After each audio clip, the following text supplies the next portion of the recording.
All right. So the audio may sound a bit weird. I'm trying out a new mic. But for this video, if you wow. If you followed the Happy New Year, by the way, to everybody. It's 12/18, January 1st, 2026 right now. If you followed the first video or the second video that I have, then you will have, you will be up to date with the stuff that I currently have. But for this one, which we're going to go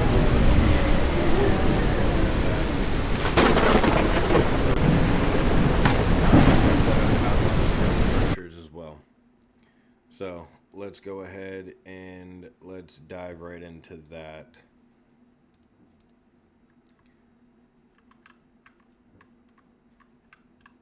So I recorded this video earlier and I fucked it up, so I had to re-record it. So we're going to just do it all over again, because yay. It's fine, really. So you're going to want to start by right-clicking and creating a new folder and naming it whatever you want. I named it custom. And then right-click and create a new blueprint class of actor and name it BP ground check. And then you're going to drag that and drop it into the scene. I already have one there. From the fire propagation, if you don't have any of this, look down real quick in the description down low. And there will be links to where you can either buy it on Fab or where you can follow the YouTube tutorials to get to the point where you have all of this stuff. So when you get to that point, you're going to want to go into Blueprints and grab BP Fire Propagation Manager and drag that and drop it anywhere in your scene also. Once you do that, we're going to go back into Custom. We're going to open up BP Ground Check. Inside of here, you'll already have the Begin Play node. Delete the other two, the Tick and Event Construct, I think it is. Then you're going to right click in here and get Ultra Dynamic Weather. So scroll down to that one right there. Plug that in. Hold B and click. This is going to be rather quick, so I apologize. I'm a quick to the person. Right.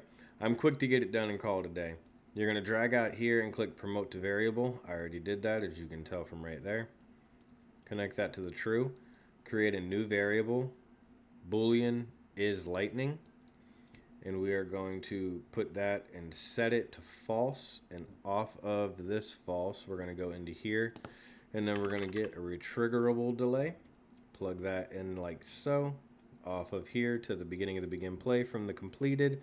Back to the branch for that. Which I actually lied. Hold B and click again. This is actually going to go here. So, shit. This is going to go to here.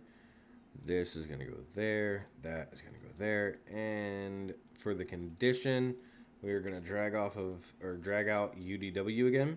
And we're going to type in ED current weather and get current weather. Bitch. And then we're going to drag off of there and do an equal enum. We're going to go for thunderstorm and then plug that into the condition. If for whatever reason you have your game where there are sandstorms, and they equal to having lightning as well, then you would want to add another enum and type or pick dust storm or whatever it is, and then into an and boolean, and then into the condition to continuously check to see what version of weather is currently in. Then you're going to grab is lightning and you're going to set that again. I messed that up. The false goes up there. Some of y'all may have caught that. This is now going to be ticked to true. Then we're going to get UDW again, and we are going to type in lightning flash started,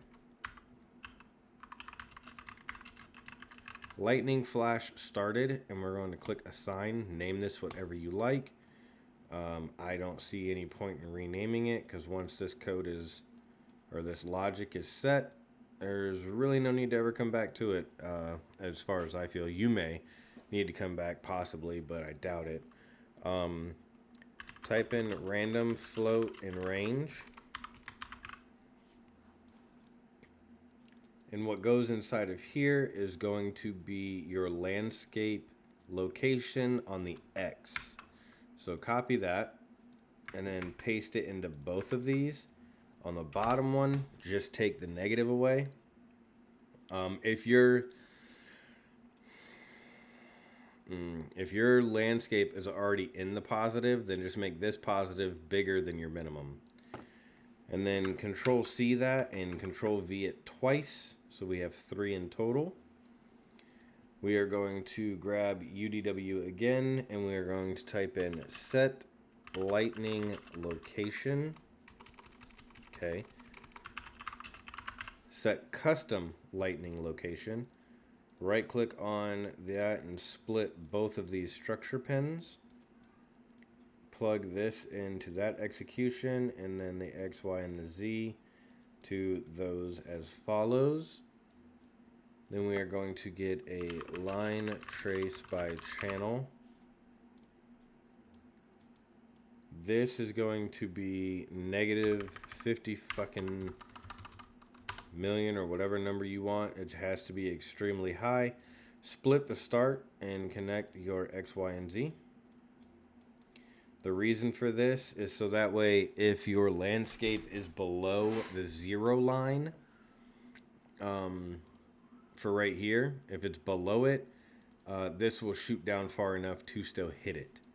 Drag off actors to ignore and do a make array. Drag off again and type in self. So we ignore this BP ground check. So if it hits it for whatever reason, it just ignores it and continues to do its thing.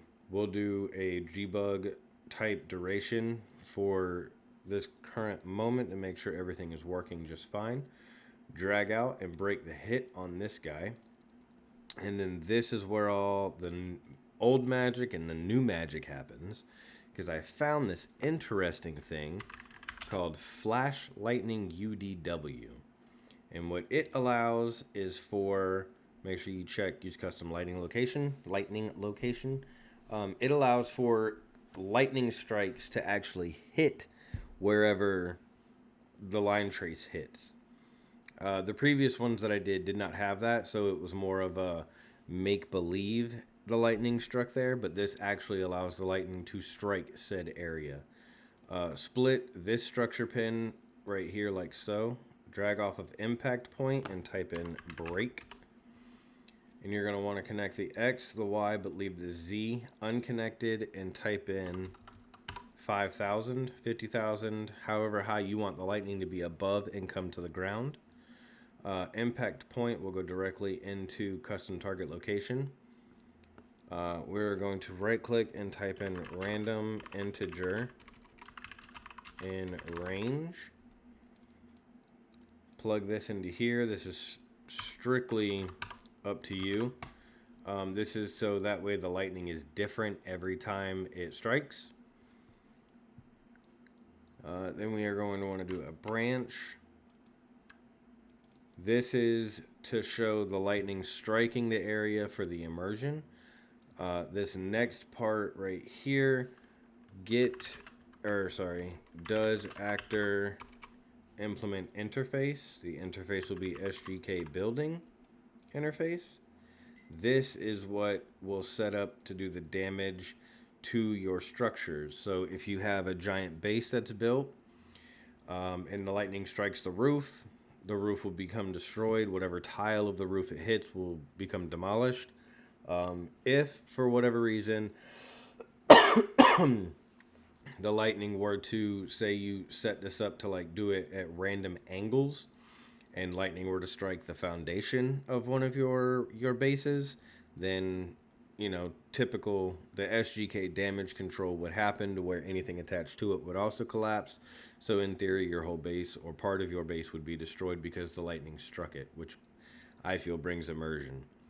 If you do not want to do that for any reason, then you can omit this part that I'm about to do after here.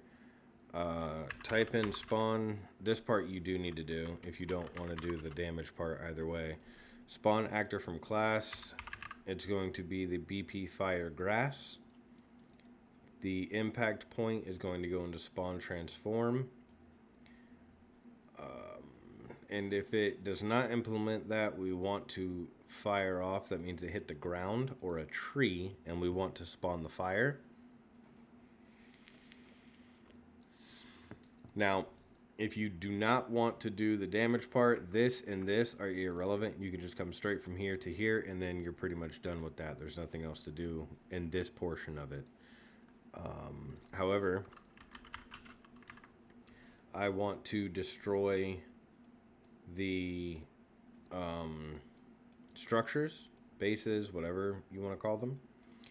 So hit from direction goes into impact point, hit actor goes into damaged actor, as well as damage causer goes into hit actor, hit info goes into out hit.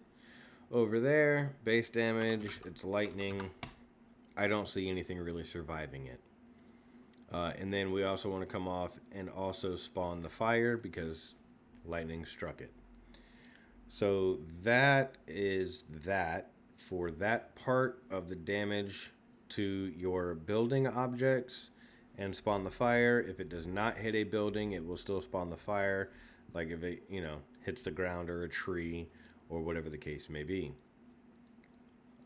We need to come off of, I missed a section. We need to do a sequence right here. So outfit that with a sequence, drag that down, and we need to put in another retriggerable delay to here. Duration can be whatever you want. I'm do it for 1 second because I don't see why it not being 1 second would be a problem. We want to get is lightning. Hold B, left click, goes into the condition, that goes into there. And the true is going, did I do the, oh, Lord have mercy. All right, so we got to grab all this, drag it down a ways, bring this down, come from here and do a do once, so that way your execution lines stay intact. And then from the true, we want to go into the reset for the do once. This also prevents lightning from just popping in at any given time, or like multiple times within one lightning strike. God, I really hate the default fucking spaghetti. And then the false is going to go all the way back into this branch right here.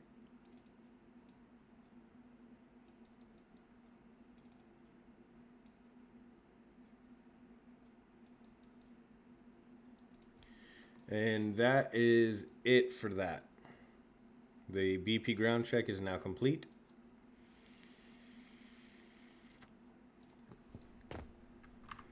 Kind of helps if it was raining, wouldn't it? Can't have the lightning without that. Well, I mean, you could if you set it up to, but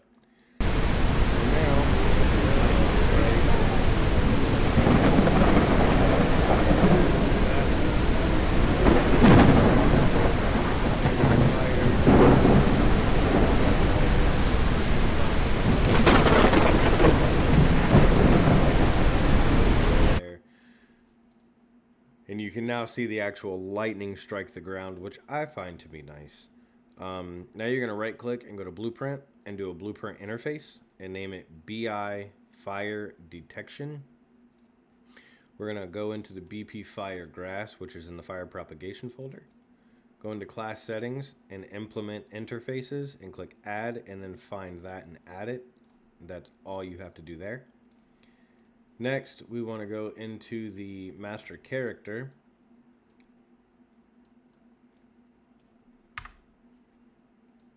And we are going to, like I said, I already did this like 30 minutes ago. I stopped. I didn't re-record it immediately because New Year's and all that bullshit. But we're going to do set timer by function, function name. Connect it right after the parent begin play. I'm going to name this fire check. You may name this whatever you choose, but make sure that that name is precise, and I'll show you why in a second. Make sure it loops and do that, and then come over here and do custom event. This has to match that or this will not fire. So we are going to also make this run on server and make it reliable, so that way when I'm sorry, got ahead of myself. This is to do damage to the player when the player walks over the fire. So on the player, we're going to add a box. This is all over the place. This is not like me. Fire detection. I seriously apologize for all this. Drag this down to where the gizmo is right at his feet for best results anyway that I have found. And then we're going to grab fire detection and we are going to get world location.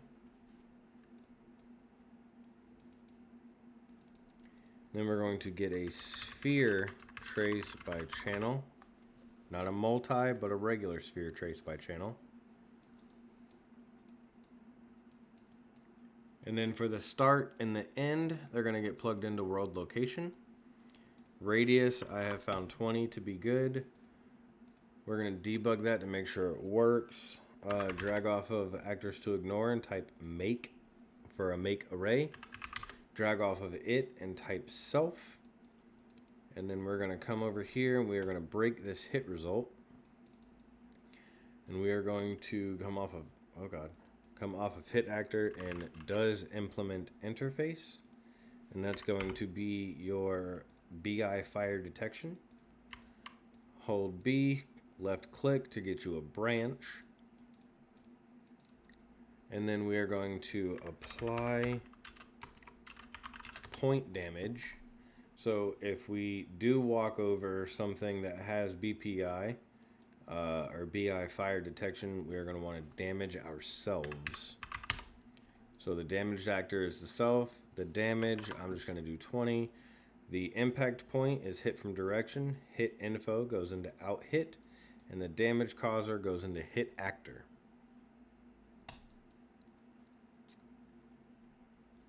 And now with that done, if we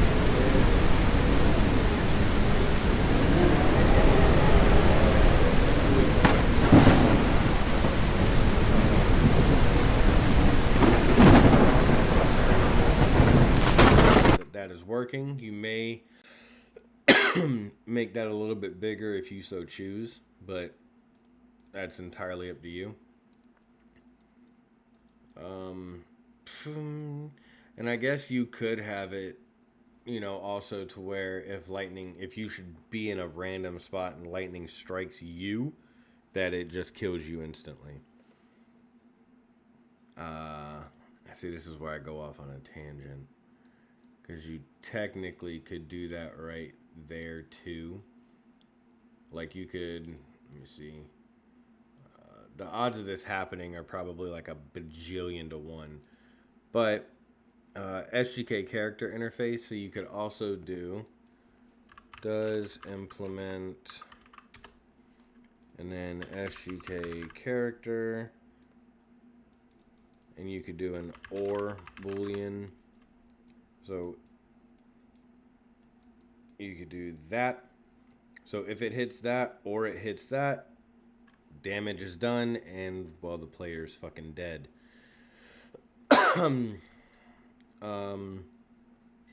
Or if you wanted to make it more streamlined, because this has a 50-50 chance of working or not. No, I think that would work just fine. Or you could just break this down into 2 separate things and just have it run in a loop, or not a loop, but in series, I think would be the best thing to say. So if the lightning hits the character, then bada bing, bada boom, character dies instantly. I'm pretty sure that is it. To double check the foundations, we are going to grab all these 384 foundations from my other project, and we are going to come over here and we are going to paste them in because I don't feel like putting them in again. So we're just going to snatch them from the other one. And we're going to grab that, lift that up, and hit play.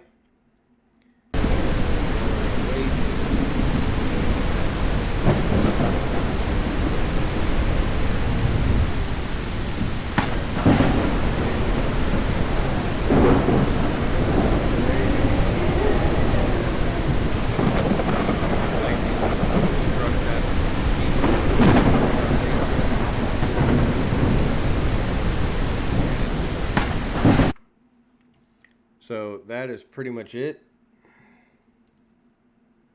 Any questions, comments, concerns, comment down below, or my Discord link will also be down there, and you can feel free to join it and ask me any question you have about really anything. So yeah, thanks for watching.